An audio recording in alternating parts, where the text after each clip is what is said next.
Hello and welcome to Machina Arcana in about 3 minutes. Prototype copy used. It is a game for 1 to 4 players. It has a solo mode. Playing time is around 2 to 3 hours if you live that long. It's a complex game. You are deep underground in some lost and forsaken tunnels. Dark cyclopean shapes stagger towards you, and the light you are holding recoils from them. You have only your wit and your steampunk technical expertise to protect you. Can you survive this dark place long enough to create the means to defend yourself, or will you just be food for the old ones? The game is played in chapters, and each chapter will require a certain task to be completed to advance. The final chapter takes place on a special tile. Cooperative. Each player is working together to overcome the evils in this underground. Until one of them dies, that is. Then they get to control the monsters. Dice. This game features a lot of dice rolls, but the dice are designed with low variance. Player turn. Each player gets a number of action points equal to their stamina. It costs 1 stamina per square moved on the board. There are numerous different locations on each board that you can use with stamina.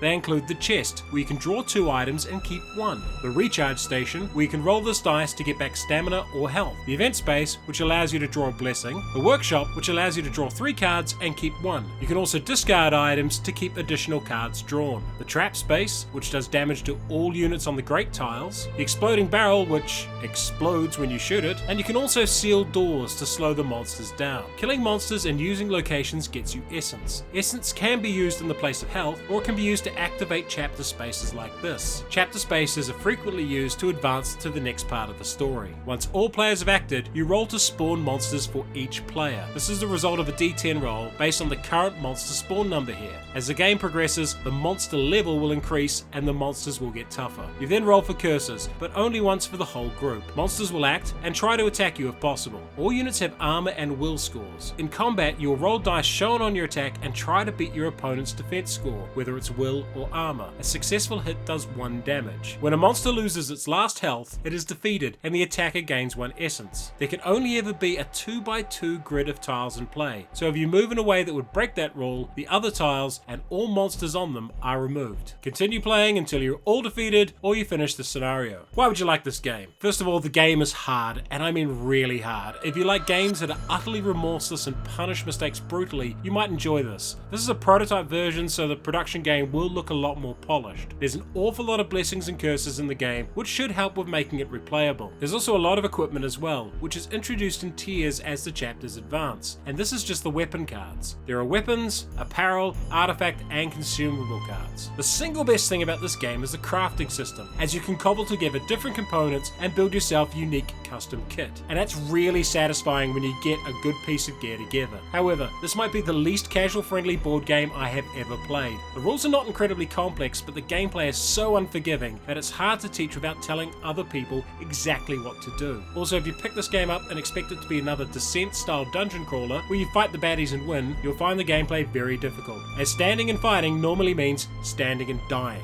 Weirdly, the game this most reminds me of is a PC game, Darkest Dungeon. They share similar tone and murderous playstyles. And if you want a grander experience with a similar feel and have a lot of spare cash, you can also check out Kingdom Death Monster, Machina Arcana, the darkest of dungeons. If you enjoyed this video, like it, subscribe to the channel, and check out our Patreon.